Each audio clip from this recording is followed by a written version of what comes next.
Welcome to our Sunday specials. Now, are you aware that the World Health Organization says Nigeria is unlikely to meet the 540 million gallons of water per day target? Now, that is 75% coverage for improved drinking water. And this has been a huge challenge to various state governments as they struggle to provide water for the people. In this special report, senior correspondent Kanu looks at what government is doing to resolve the water crisis. United Nations Office for the Coordination of Humanitarian Affairs says that aid agencies' research reveals that 60 million Nigerian households do not have access to clean water, but supplying sufficient water becomes more challenging for the government with urban population expansion. Lagos State has become synonymous with massive migration of people, making it even more difficult for its over 20 million residents as they suffer shortage of potable water. Though called the city of aquatic splendor, water has become like gold to some residents, as Lagos Water Corporation has only been able to reach about 25% of its population. Almost every landlord sinking his own private boreholes. These are common sights in almost all the average residential areas.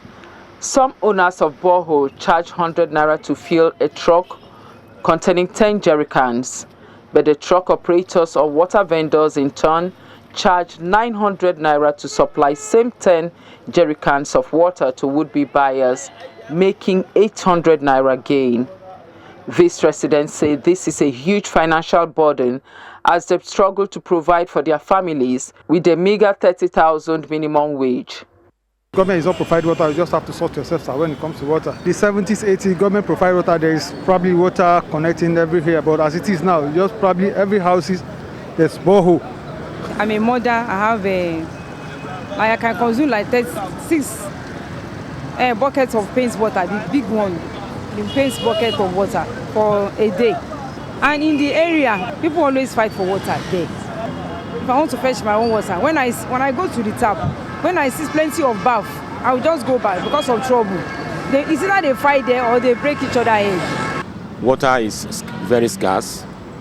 I use that word very because there are some areas where there is no government provided water. Government should do something about it. Even the bottled water that I'm holding. You understand? I bought it 17 naira. This is water, and water is life. It's not something that you need to be scarce in human beings' life. Water is actually accessible, but there are times whereby there won't be lights, so we need to call all those aboki molam to get water for us. Compound I stayed, we used to contribute like 300 naira for us to be able to access water, because the landlord always come to us there, bring money, let them pump water for you. And you know what the shock part of it is that when the water is not there, we'll pay money and then other people have not paid, then we'll not have water. Even to go to the toilet or even to take your bath to the office is an issue. Everybody's now building boreholes just to get water, which is not supposed to. And ending of the month, they'll come and give us water bill to pay. With this in mind, this government's intervention appears to be coming at the right time. Is the signing of Memorandum of Understanding on Strategic Partnership between the Lagos State Government through the Lagos State Water Regulatory Commission and Water Aid. Local and international representatives of Water Aid joined virtually. The Commissioner for the Environment, Tunji Bello, said the MOU demonstrates the priority the government places on availability of water.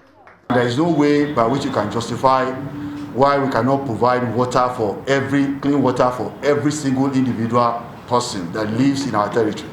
So there is no way. And one of the shortcomings that the present administration discovered was that we've been running our water resources independent of institutional setups that we have. It's all the old institutional mechanisms that we had, where one body will just sit down somewhere, providing water, dictating the price, dictating everything, and so on. So we believe that with what you are bringing in now, we'll be able to deliberate and able to have the better way of developing better capacity to managing our water resources better. Capacity building, as we all know, furthers an organization's ability to do new things and improve what they currently do. We understand that the need to strengthen institutional capacity and the regulatory framework, benchmarking against international best practices must happen if we want to improve performance, enhance our ability to function as a regulatory body. We then must build capacity. This is what WaterAid brings to the table, value addition, I call it. For the country director of WaterAid Nigeria, this is coming at a more appropriate time as the world battles coronavirus pandemic. The ways in which you can protect yourself from COVID-19 and its spread is to wash your hands as often as possible. If we do not have proper management and regulation of the sector in terms of water supply, in terms of quality of water, in terms of ability of people to pay for water, the sector will not be sustainable. People will not have access to adequate water for their needs, and then you have large portions of communities excluded from access, and then they become reservoirs for the pandemic, and no matter what you do, it continues to be a reservoir for reinfection of others. At the end of the 3 years agreement, residents will be able to evaluate the outcome of this initiative. Ivy Kanu, TVC News, Lagos.